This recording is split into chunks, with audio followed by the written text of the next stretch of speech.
Hello guys, आपका हमारे channel maths with अखिल में स्वागत है। आज हम क्लास 11 के गणित विषय में प्रश्नावली 1.1 को हल करेंगे। तो सबसे पहले अपन देखते हैं प्रश्न संख्या 1 को। प्रश्न संख्या 1 में अपन को कहा गया है निम्नलिखित में से कौन समुच्चय है, अपने उत्तर को का औचित्य दीजिए। तो सबसे पहले तो आपको ये समझना होगा समुच्चय है क्या। तो समुच्चय का मतलब क्या होता है?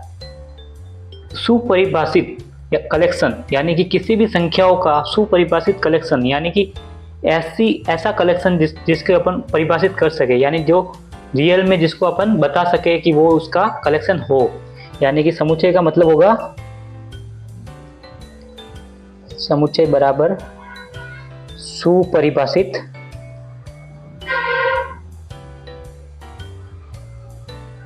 कलेक्शन ऑफ नंबर्स, या कोई भी वस्तु जिसका अपन सुपरिभाषित रूप से कलेक्शन कर सकते हैं, वो क्या है? समुच्चय है। तो सबसे पहले अपन देखते हैं प्रश्न संख्या 1। प्रश्न संख्या 1 का फर्स्ट में अपन को कहा गया है जे अक्षर से प्रारंभ होने वाले वर्ष के सभी महीनों का संग्रह। तो अपन को पता है कि टोटल 12 महीने होते हैं, उसमें से जे अक्षर से कौन कौन से महीने शुरू होते हैं। तो जे से अपना शुरू होता है, जैसे मैं मानता हूँ समुच्चय ए बराबर जे से पहला शुरू होता है जनवरी, दूसरा होता है अपना जून, और तीसरा कौन सा होता है? जुलाई।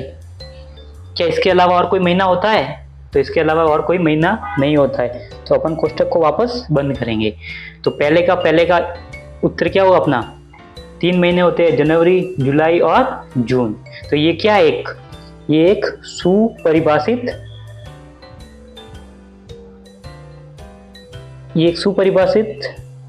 समूह है। तो इसको अपन क्या कहेंगे? एक समुच्चय या सेट कहेंगे। सुपरिभाषित है इसलिए इसको क्या कहेंगे अपन? सेट कहेंगे या समुच्चय कहेंगे। अब इसी तरह इसका अपन दूसरा सवाल देखते हैं। दूसरे सवाल में अपन को कहा गया है भारत के 10 सबसे अधिक प्रतिभाशाली लेखक। तो आपको पता है कि ये एक तरह से सुपरिभाषित नहीं है, क्योंकि मेरे अनुसार मैं अपने हिसाब से कोई भी लेखकों के नाम बताऊंगा, आप अपने अनुसार कोई भी लेखकों के नाम बताएंगे। यानी कि इसको अपन कहेंगे यह एक सुपरिभाषित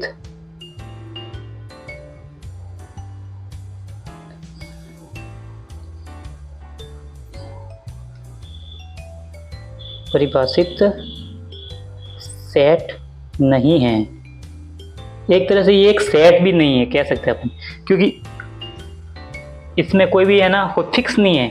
इसमें 10 का है, पर 10 से अधिक भी हो सकते हैं। मेरे अनुसार कुछ और हो सकते हैं, आपके अनुसार कुछ और हो सकते हैं। तो ये एक सेट नहीं होगा।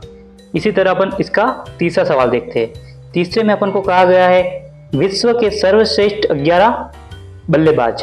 तो आप देख सकते हैं, मैं अपने अनुसार कोई भी बता सकता हूँ, आप अपने अनुसार कोई भी बता सकते हैं। यानी कि ये भी कोई एक सुपरिभाषित नहीं है, तो ये भी एक समुच्चय नहीं है। तो यह समुच्चय या सेट, कोष्टक में लिख सकते हैं सेट नहीं है। तो इसका उत्तर क्या बताएंगे अपन? क्योंकि ये एक सुपरिभाषित नहीं है, यानी इसको अपन परिभाषित नहीं कर सकते हैं। फिर अगला है आपकी कक्षा के सभी बालकों का संग्रह। तो आपको पता है कि कक्षा में बालक तो फिक्स ही होते हैं। जैसे मैं मानता हूँ मेरी कक्षा में 5 बालक है, तो मैं क्या लिखूंगा? सी क्लास का सेट कैसे होगा? जैसे एक हो गया राम हो गया मेरे, फिर क्या हो गया? श्याम हो गया, फिर रवि हो गया, फिर राहुल हो गया। बस ये हो गए मेरे पास जैसे चार ही बालक है, तो मैं चारों का नाम लिख दूंगा। तो एक तरह से ये क्या है? सुपरिभाषित है। तो ये क्या है? सेट या समुच्चय है। इसको अपन क्या कहेंगे कि ये एक समुच्चय है। इसी तरह से इसके आगे वाले सवाल करेंगे अपन अगले पेज पर। अगले पेज पे अपना 5वां सवाल। 5वें सवाल में अपन को कहा गया है 100 से कम सभी प्राकृत संख्याओं का समुच्चय। तो ये भी एक तरह से क्या है? परिभाषित है। क्यों? जैसे कि मैं लिखता हूँ नेचुरल नंबर n, यानी प्राकृत संख्याओं का सेट क्या होगा? 100 से कम, यानी कहाँ से शुरू करेंगे अपन? 1 से, फिर 2, फिर 3, फिर 4, फिर डॉट डॉट डॉट करके कहाँ तक? 99 तक। 99 तक क्यों लेके जाएंगे? क्योंकि अपन को 100 से कम का पूछा है। 100 से अधिक का पूछता है तो अपन और आगे जाते, पर अभी अपन को कितना पूछा है 99 तक ही। तो ये क्या है, सुपरिभाषित है और एक समुच्चय भी है। ये एक सुपरिभाषित समुच्चय है। डॉट डॉट का मतलब है कि ये 99 तक जाएगा। फिर अगला है छठा सवाल। छठे में अपन को कहा गया है लेखक प्रेमचंद द्वारा लिखित उपन्यासों का संग्रह। तो ये भी एक तरह से सुपरिभाषित है। कैसे? मैं कहता हूं कि लेखक प्रेमचंद ने 22 उपन्यास लिखे, जैसे कि जो भी अपने उसने लिखे तो वो एक फिक्स है। ये एक क्या है, ये एक फिक्स है, यानी कि जितने लिखे वो उतने अवेलेबल है। तो अपन ये क्या कहेंगे, ये भी एक सुपरिभाषित है। ये एक सुपरिभाषित है, यानी कि अपन क्या कहेंगे, ये एक सुपरिभाषित समुच्चय है। फिर अगला देखता है अपन 7वां, सभी सम पूर्णांकों का समुच्चय। तो ये भी क्या है, जैसे मैं लिखता हूं इवन नंबरों का समुच्चय क्या होगा, सभी सम का। 2 से शुरू हो गए, फिर 4, फिर 1 मिनट 2 4 6, फिर ऐसे जाएगा, फिर कहाँ तक जाएगा, अनंत तक जाएगा, जहाँ तक वो अपने पूछे। यानी कि क्या, ये भी एक क्या है, सुपरिभाषित है और समुच्चय भी है। ये भी क्या है, सुपरिभाषित समुच्चय है। इसी तरह से अपन देखते हैं 8वें में अपन को कहा गया है इस अध्याय में आने वाले प्रश्नों का संग्रह। तो आप बता सकते हो, जैसे कि इस प्रश्नावली में कितने हैं प्रश्न है, जैसे कि 7 है, माना अपन 7 है, तो अपन कह सकते हैं कि ये भी क्या है, फिक्स है, जितने हो गए उतने ही हो गए, यानी ये भी क्या है, सुपरिभाषित है।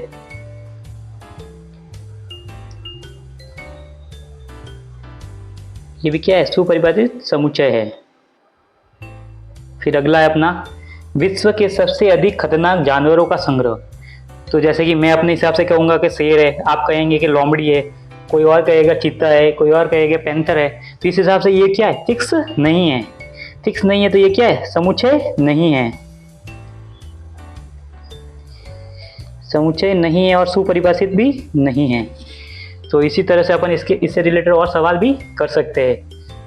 तो अपन देखते हैं प्रश्न संख्या 2। प्रश्न संख्या 2 में अपन को कहा गया है कि एक समुच्चय दिया हुआ है।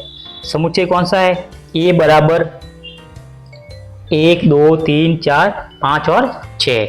फिर अपन को ये पूछा गया है कि रिक्त स्थान, यानी कि जो नीचे रिक्त स्थान दिए हुए हैं, इसमें उपयुक्त प्रतीक एक तो है बिलोंग्स और दूसरा है बिलोंग्स नॉट, यानी कि ये इससे संबंधित है या इसमें उपस्थित है, और दूसरा उपस्थित नहीं है।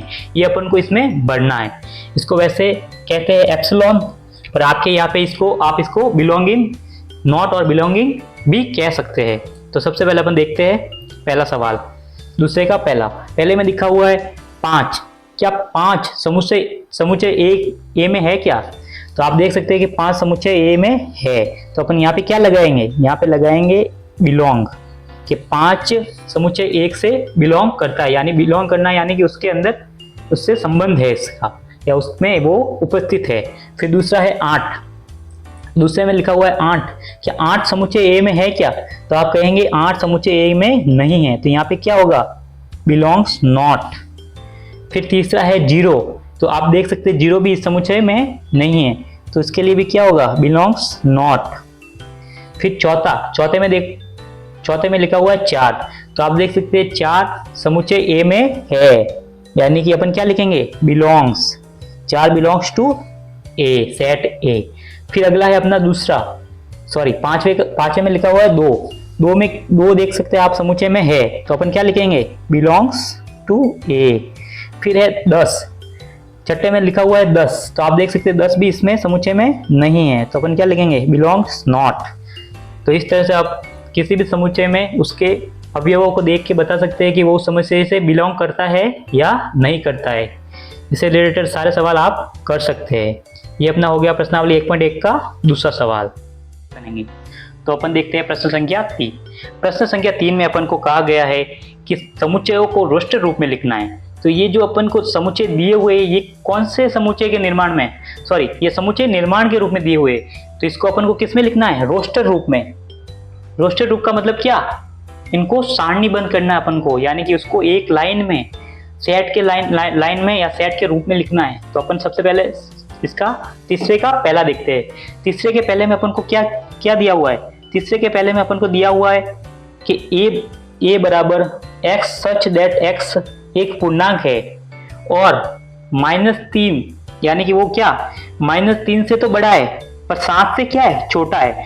तो अपन पहले सबसे पहले इसकी संख्या को लिखते हैं। जैसे कि मैं संख्या लिखता हूँ कि -3 से छोटी संख्या कौन सी होगी, एक तो अपने 2 होगी, सॉरी -3 से बड़ी एक तो 2 होगी, माइनस का 1 होगा, फिर 0 होगी, फिर 1 2 3 4 5 और 6।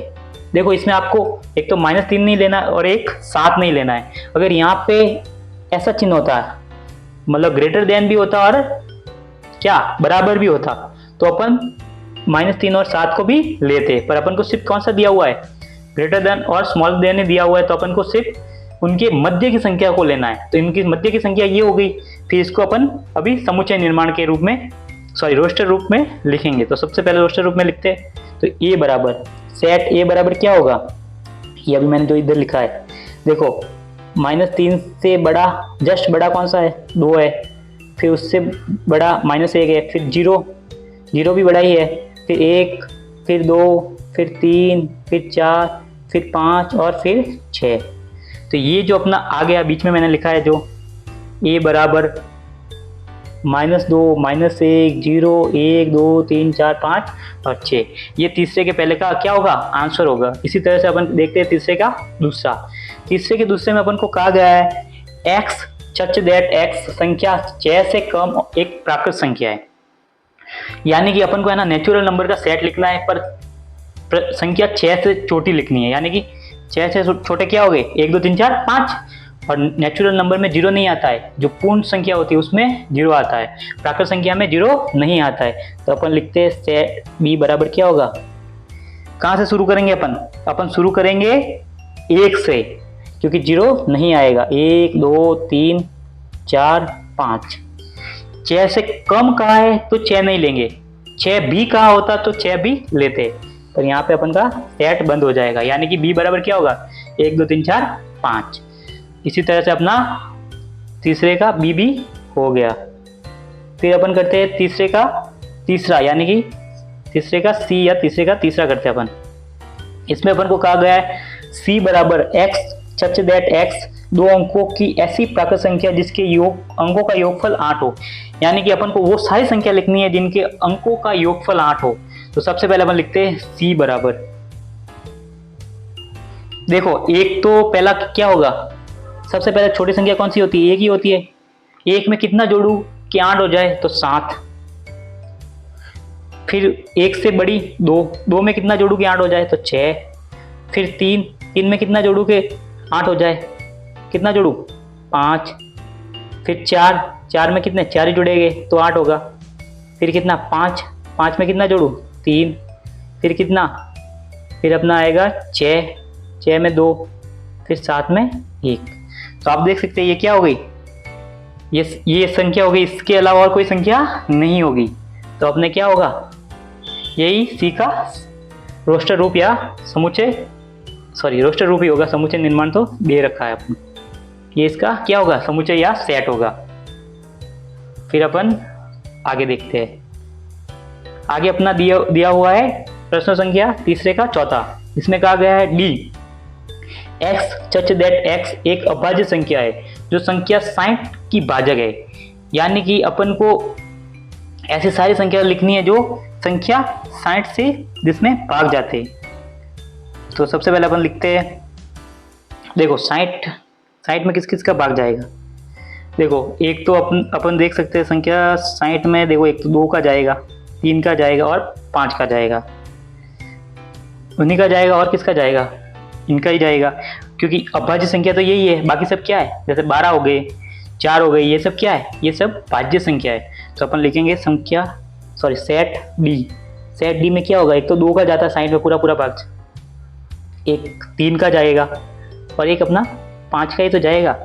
देखो इसके अलावा आप कहेंगे कि नहीं 12 का जाता है, 6 का जाता है, पर ये सब क्या है, ये भाज्य संख्या है, तो इसको अपन नहीं लिख सकते हैं कि ये सारी भाज्य संख्या है। समझ गए होगे। तो ये अपना उत्तर होगा प्रश्न संख्या तीसरे के 4 का, डी बराबर 2, 3 और 5, ये अपना सेट हो गया। फिर अगला सवाल तीसरे का 5वां। तीसरे के 5 में अपन को कहा गया है ई बराबर ट्रिग्नोमेट्रिक शब्द के सभी अक्षरों का समुच्चय।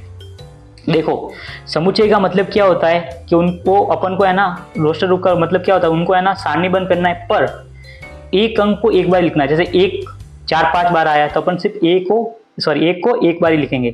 उसी तरह से आप देख सकते हैं जो ये ट्रिग्नोमेट्रिक शब्द है, इसमें देखो कितनी बार आया ये, जैसे टी, तो मैंने एक बार अगर यहाँ पे टी लिख दिया तो वापस मैं टी नहीं लिखूंगा। फिर जैसे आर एक बार लिख दिया, आई भी एक बार लिख दो, जी भी एक बार लिख दो, ओ भी एक बार लिख दो और एन भी एक बार लिख दो। अभी देखो यहाँ पे ओ वापस आ रहा है आपकी, तो ये ओ अपना कैंसिल आउट हो जाएगा। फिर एम नहीं आया, एम लिख दो आप। फिर देखो आपका ई भी नहीं आया, ई भी लिखना पड़ेगा। फिर देखो ये टी भी है ना अपन ने सबसे पहले लिख दिया है तो वापस नहीं लिखेंगे। फिर आर भी अपन ने वापस नहीं लिखेंगे क्योंकि पहले लिख दिया, तो क्या लिखेंगे सिर्फ 5। तो ये अपना क्या हो गया, ये अपने ट्रिग्नोमेट्री का क्या हो गया, रोस्टर रूप हो गया। फिर इसी तरह से अपन करेगा इसके तीसरे का छठा सवाल या अंतिम सवाल करेंगे इसका। फिर अपन करते हैं 6। इसमें कहा गया एफ बराबर बैटर शब्द के सभी अक्षरों का समुच्चय, यानी इसमें भी आपको वही करना है, यानी कि जो बैटर शब्द है उसको आपको सारणीबद्ध यानी रोस्टर रूप में लिखना है, पर एक भी अक्षर को या एक भी देखो संख्या होती तो अंक लेते, पर यहाँ पे अक्षर है तो अक्षर को वापस रिपीट नहीं करना आपको, एक बार लिखना है बस। जैसे कि मैं यहाँ पे लिखता हूँ बी एक बार आ गया, ई एक बार आ गया और टी एक बार आ गया। तो देखो यहाँ पे टी वापस आ गया नहीं लेंगे, ई वापस आ गया नहीं लेंगे, फिर क्या लिखेंगे सिर्फ आर। तो ये क्या हो गया अपना बैटर। तो इसी तरह से अपन इससे रिलेटेड सारे सवाल कर सकते हैं। ये अपना हो गया प्रश्नावली 1.1 का तीसरा सवाल। तो सबसे पहले अपन देखते हैं प्रश्न संख्या 4। प्रश्न संख्या 4 में अपन को क्या दिया हुआ है, प्रश्न संख्या 4 में अपन को दिया हुआ है निम्नलिखित समुच्चय के समुच्चय निर्माण के रूप में व्यक्त कीजिए। यानी कि ये जो अपन को समुच्चय दिए हुए हैं ये क्या है, ये एक रोस्टर रूप में है, इसको अपन को समुच्चय निर्माण के रूप में लिखना है। तो सबसे पहले आप इस समुच्चय को किसी भी नाम से डिनोट कर दो। जैसे मैं करता हूँ इसको ए के नाम से डिनोट करता हूँ, तो ए बराबर क्या होगा 3, 6, 9 और 12, ये इसका क्या है रोस्टर रूप हो गया। और अपन को किस में लिखना है, लैंग्वेज में लिखना है, यानी समुच्चय निर्माण के रूप में लिखना है। तो सबसे पहले अपन देखते हैं, आप देख सकते हैं ये जो संख्या है इसके अंदर दी हुई है ये क्या है, ये एक तरह से क्या है पहाड़े है, 3 का पहाड़ा है, 3 का पहाड़ा, यानी कि इसको अपन कैसे लिखेंगे, इसको अपन लिखेंगे जैसे कि 3 गुणा 1 लिख सकते हैं, फिर 3 गुणा 2 लिख सकते हैं, फिर 3 गुणा 3 लिख सकते हैं और 3 गुणा 4 लिख सकते हैं। तो आप देख सकते हैं ये इसमें जो संख्या आ रही है जो गुणा में 1, 2, 3 और 4, ये क्या है, ये सभी प्राकृत संख्या है, यानी कि नेचुरल नंबर है, प्राकृत संख्या है, ये सारी प्राकृत संख्या है। तो अपन को इससे है ना सबसे बड़ी चीज मिल गई, यानी कि ये जो अपन इसमें इसको जब n को बिलोंग करेंगे तो किससे करेंगे, n प्राकृत संख्या से बिलोंग करेंगे, स्मॉल n को बराबर किसके करेंगे, नेचुरल नंबर के। तो सबसे पहले अपन इसको लिखते हैं, जैसे मैं लिखता हूँ इसको रोस्टर रूप में लिखता हूँ। तो सबसे पहले अपन समुच्चय निर्माण रूप में लिखते हैं। तो x सच दैट x बराबर क्या है 3n है। ये जो सारी संख्या है इसको अपन ने क्या माना है, स्मॉल n माना, जहां पर एवरी यानी कि सभी n किससे बिलोंग कर रहे हैं, नेचुरल नंबर यानी प्राकृत संख्या से बिलोंग कर रहे हैं। और देखो प्राकृत संख्या से बिलोंग करके अपन उत्तर नहीं पा सकते, क्योंकि प्राकृत संख्या तो अनंत तक चलती है, पर अपन को अनंत तक नहीं चलना है। अपना जो अंतिम अक्षर है वो क्या है, n में 4 है, यानी अपन को सिर्फ 4 तक ही चलना है। 4 तक चलने के लिए अपन क्या करेंगे, ये जो है वो एक से क्या बड़ा और बराबर क्यों लिया मैंने, क्योंकि एक को भी साथ में लेना है। एक मिनट ये वापस लिखते हैं, थोड़ा सही नहीं लिखा, एक से बड़ा और बराबर है, और 4 से छोटा और बराबर है। बराबर क्यों लिखा है? यानी कि अपन को 4 को भी साथ में लेना पड़ेगा। तो ये इसका क्या हो गया? ये इसका हो गया अपना क्या हो गया? समुच्चय निर्माण रूप। तो आप देख सकते हो ए बराबर x सच दैट x बराबर 3n, जहाँ पे एवरी n बिलोंग्स टू प्राकृत संख्या, जहाँ पे एक को अपन को बराबर भी करना है और बड़ा भी करना है। किससे? n से। और 4 को छोटा भी करना है और बराबर भी करना है। किससे? n से। तो अपना ये जो कोष्टक में दिया हुआ है यानी कि 3, 6, 9 और 12 निकल जाएगा। तो इसी की तरह से अपन करेंगे इसका दूसरा सवाल। तो इसके दूसरे सवाल में देखते हैं अपन। दूसरे सवाल में अपन को सबसे पहले इसको डिनोट करते हैं। तो मैं इसको बनाता हूँ समुच्चय बी। बी में क्या दिया हुआ है? 2, 4, 8, 16 और 32। आप इसमें भी पहाड़ा मत बुनना, इसमें पहाड़ा नहीं है। देखो 2, 4 तो है, फिर 6 नहीं है, सीधा 8 है। यानी ये क्या है? ये 2 की घातों के रूप में आ रहा है। जैसे कि मैं लिखता हूँ जैसे 2 की घात 1, 2 की घात 2, 2 की घात 3, 2 की घात 4 और 2 की घात 5। देखो 2 की घात 1 क्या होता है? 2 ही होता है। 2 की घात 2 क्या होता है? 4। 2 की घात 3 क्या होगा? 8। फिर कितना होगा? 16, फिर 32। यानी ये इस रूप में है। इस रूप में है तो अपन इसको कैसे लिखेंगे? इसको लिखते हैं अपन समुच्चय बी। समुच्चय बी बराबर क्या लिखेंगे अपन? देखो x सच दैट x, जहाँ पे ये किसके बराबर है? 2 की घात n के बराबर है। क्योंकि देखो ये जो n है ये क्या है? ये भी क्या है? प्राकृत संख्या ही तो है। 1, 2, 3, 4 और 5 तक ही लेना अपन को। 5 से ज़्यादा नहीं लेंगे। 5 से ज़्यादा क्यों नहीं लेंगे? क्योंकि अपन को सिर्फ 32 तक ही जाना है। फिर देखो इसको थोड़ा सही कर देता हूँ मैं।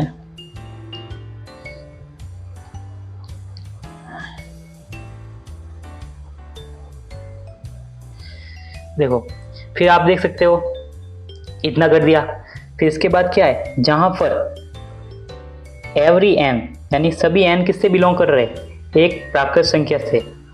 और देखो ये जो n है, ये जो प्राकृत संख्या है, ये देखो एक जो 1 है ना अपने, उसके तो बराबर और बड़ा है, मतलब 1 को भी लेना है। पर जो 5 है ना उससे छोटा और बराबर लेना है। यानी अपन को 1 से लगा के 5 के मध्य की संख्या भी लेनी है और 1 और 5 को भी इंक्लूड करना है। तो ये जो अपना पूरा हो गया, ये क्या हो गया? दूसरे का रोस्टर रूप हो गया। तो अपना चौथे का पहला और दूसरा हो गया है। इसके आगे के सवाल देखेंगे अपन नेक्स्ट पेज पर।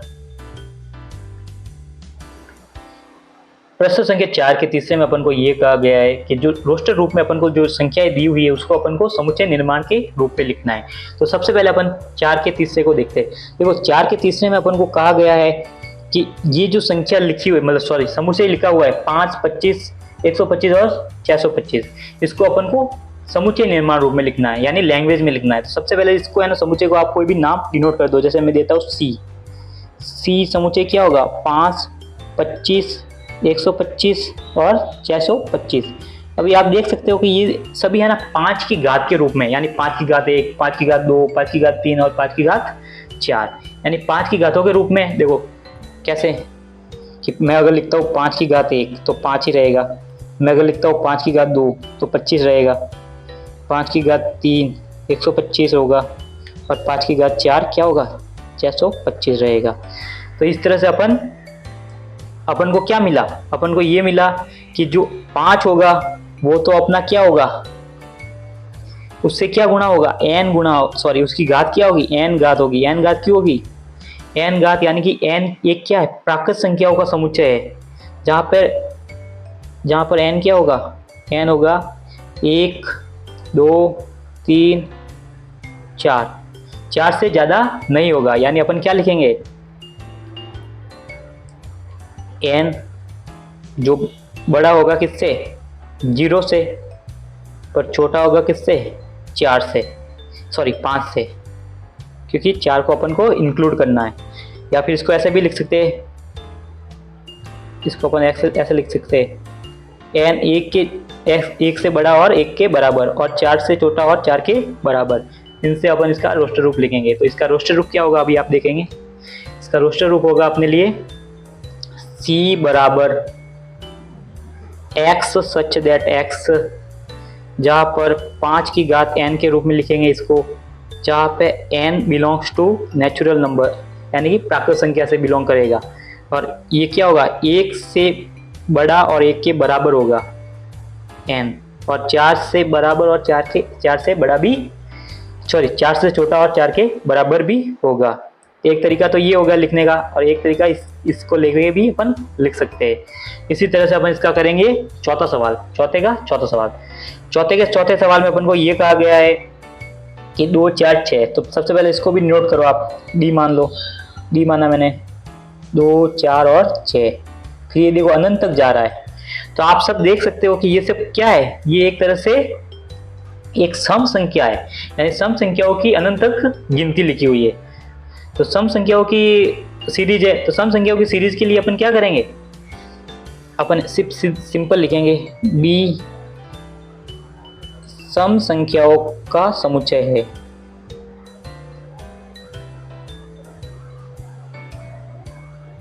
सम संख्याओं का समुच्चय, तो ये हो गया अपना डी। देखो मैं इसको वापस सही कर देता हूँ,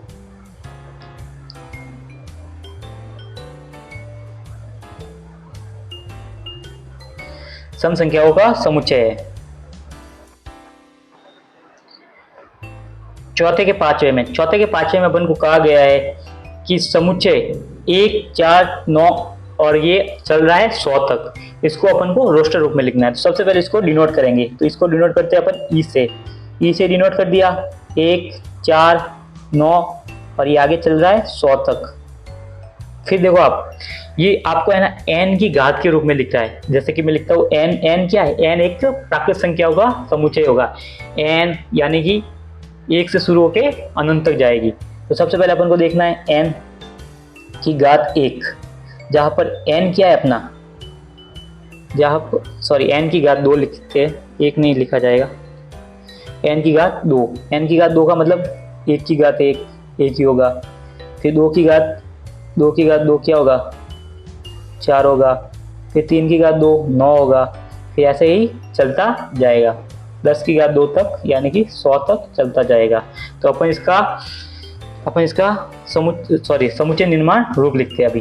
तो समुच्चय निर्माण रूप लिखना है, पर अपन को ये याद रखना है कि जो n है वो 10 के बराबर होना चाहिए और 10 से छोटा होना चाहिए, 10 से बड़ा नहीं होना चाहिए। और शुरुआत कहाँ से करेंगे, 1 से करेंगे, 1 के बराबर और 1 से बड़ा ही होना चाहिए। तो सबसे पहले इसका समुच्चय निर्माण रूप लिखते हैं। तो ई बराबर क्या होगा, ई बराबर होगा अपना x सच दैट x, जहाँ पर n स्क्वायर होगा, n belongs to natural number यानी कि प्राकृत संख्याओं का समुच्चय है, जो 0 से बड़ा और 11 से छोटा होगा। या फिर इसको एक और रूप में लिख सकते हो, जैसे मैं लिखता हूँ ई बराबर x such that x n square, जहाँ पर n बिलोंग्स टू n होगा और ये 1 के बराबर और बड़ा और 10 से छोटा और बराबर होगा। इस तरह से अपन इससे रिलेटेड सारे सवाल कर सकते हैं। 5 प्रश्न संख्या 5 में अपन को दिया हुआ है कि निम्नलिखित समुच्चय के सभी अवयव सदस्यों को सूचीबद्ध करना है, यानी कि ये जो भी अपन को समुच्चय दिए हुए हैं उसको किस में लिखना है, अपन को रोस्टर रूप में लिखना है। तो सबसे पहले इसका प्रश्न संख्या 1 देखते हैं, 5वें का पहला। 5वें के पहले में अपन को ये कहा गया है कि एक ऐसा समुच्चय है जो x सच दैट x एक विषम प्राकृत संख्या है, यानी कि अपन को एक ऐसा समुच्चय लिखना है a जो विषम भी हो और प्राकृत संख्याओं का समुच्चय भी हो। तो अपन कैसे लिखेंगे, a बराबर, फिर देखो प्राकृत संख्याओं यानी कि 1 से शुरू होगी और 1 भी एक विषम संख्या है, 1 के बाद कौन सी विषम संख्या आएगी, 3, उसके बाद 5, उसके बाद 7, उसके बाद अपन अनंत तक ले सकते हैं, यानी कि ये समुच्चय क्या होगा, 1 3 5 और ये अनंत तक जाएगा, जहां पर ये जो समुच्चय है ये किससे बिलोंग करता है, यानी ये प्राकृत संख्याओं से बिलोंग कर रहे हैं। इसमें कोई भी माइनस की संख्या नहीं आएगी या कोई भी भिन्न या ऐसी कोई संख्या नहीं आएगी, ये प्राकृत संख्याओं का समुच्चय रहेगा। फिर इसी तरह से अपन देखते हैं पांचवे का दूसरा। पांचवे के दूसरे में कहा गया है बी एक ऐसा समुच्चय है जहां पर x सच दैट x एक पूर्णांक हो। पूर्णांक यानी कि माइनस का भी हो सकता है और प्लस का भी हो सकता है। जो -1/2 से तो क्या हो, बड़ा हो, और 9/2 से छोटा हो। तो अपन क्या करेंगे, सबसे पहले अपन को है ना ये जो -1/2 है वो 9/2 है, इसको थोड़ा सॉल्व करना पड़ेगा। देखो -1/2 का मतलब क्या होगा, जब एक में मैं 2 का भाग दूंगा तो कितना आएगा 0.5, वो भी माइनस का। उसी तरह से 9 में अगर मैं 2 का भाग दूंगा तो क्या आएगा 4.5 यानी कि 4.5। तो आप देख सकते हो इन दोनों से अपन क्या करेंगे, इन दोनों के मध्य में अपन संख्याएं लिख सकते हैं।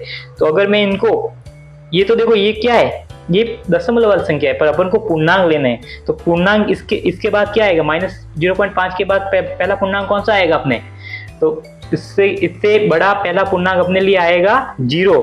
तो अपन लिख सकते हैं 0, फिर अपना 1 आएगा, फिर 2 आएगा, फिर 3 आएगा और 4 आएगा। 5 क्यों नहीं आएगा, क्योंकि 4.5 यानी 4.5 तक ही अपन को लेना है। और 0 क्यों आएगा, क्योंकि -5 0.5 से तो 0 बड़ा ही है। इसी तरह से अपना ये बी वाला भी हो जाएगा। फिर इसका अगला पांचवे का तीसरा देखते हैं अपन, जिसमें अपन को कहा गया है सी एक ऐसा समुच्चय है जो x सच दैट x एक पूर्णांक है, जहाँ पे x² बड़ा और बराबर है किसके, 4 के। तो आपको सबसे पहले ये देखना है कि पूर्णांक है, तो पूर्णांक क्या होते हैं, 0 से शुरू होके अनंत तक चलते हैं, पर अपन को कितने 4 से बड़े नहीं जाने हैं, 4 से ज्यादा नहीं जाना है। तो अपन लिखेंगे c बराबर अपन क्या लिखेंगे, देखो अपन को है ना 4 का बराबर भी होना चाहिए और 4 से बड़ा भी होना चाहिए, 4 से बड़ा होना चाहिए और 4 के बराबर होना चाहिए। तो अपन क्या करेंगे, जैसे मैं लिखता हूँ, एक तो अपना हो जाएगा -2। देखो -2 का वर्ग करेंगे तो भी क्या आएगा 4 ही आएगा। और फिर अपन लिखते हैं -1 का मैं वर्ग करूं तो भी 1 आएगा।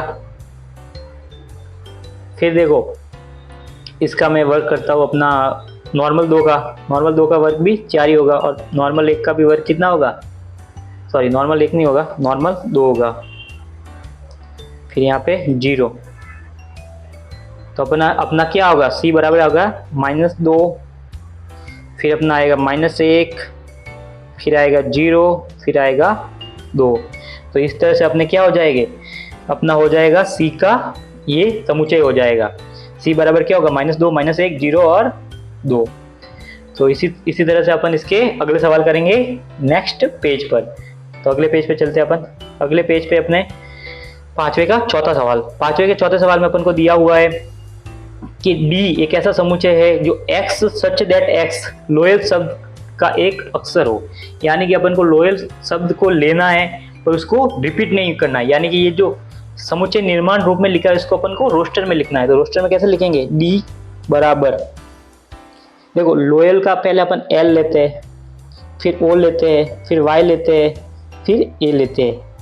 पर देखो आप यहाँ देख सकते हो कि ये लास्ट वाला L है, ये है ना आ गया है वापस, तो इसको अपन एक बार ही लिखेंगे। यानी समुच्चय में आपको है ना हर एक अक्षर एक बार ही लिखना है, एक बार से ज़्यादा बार नहीं लिख सकते।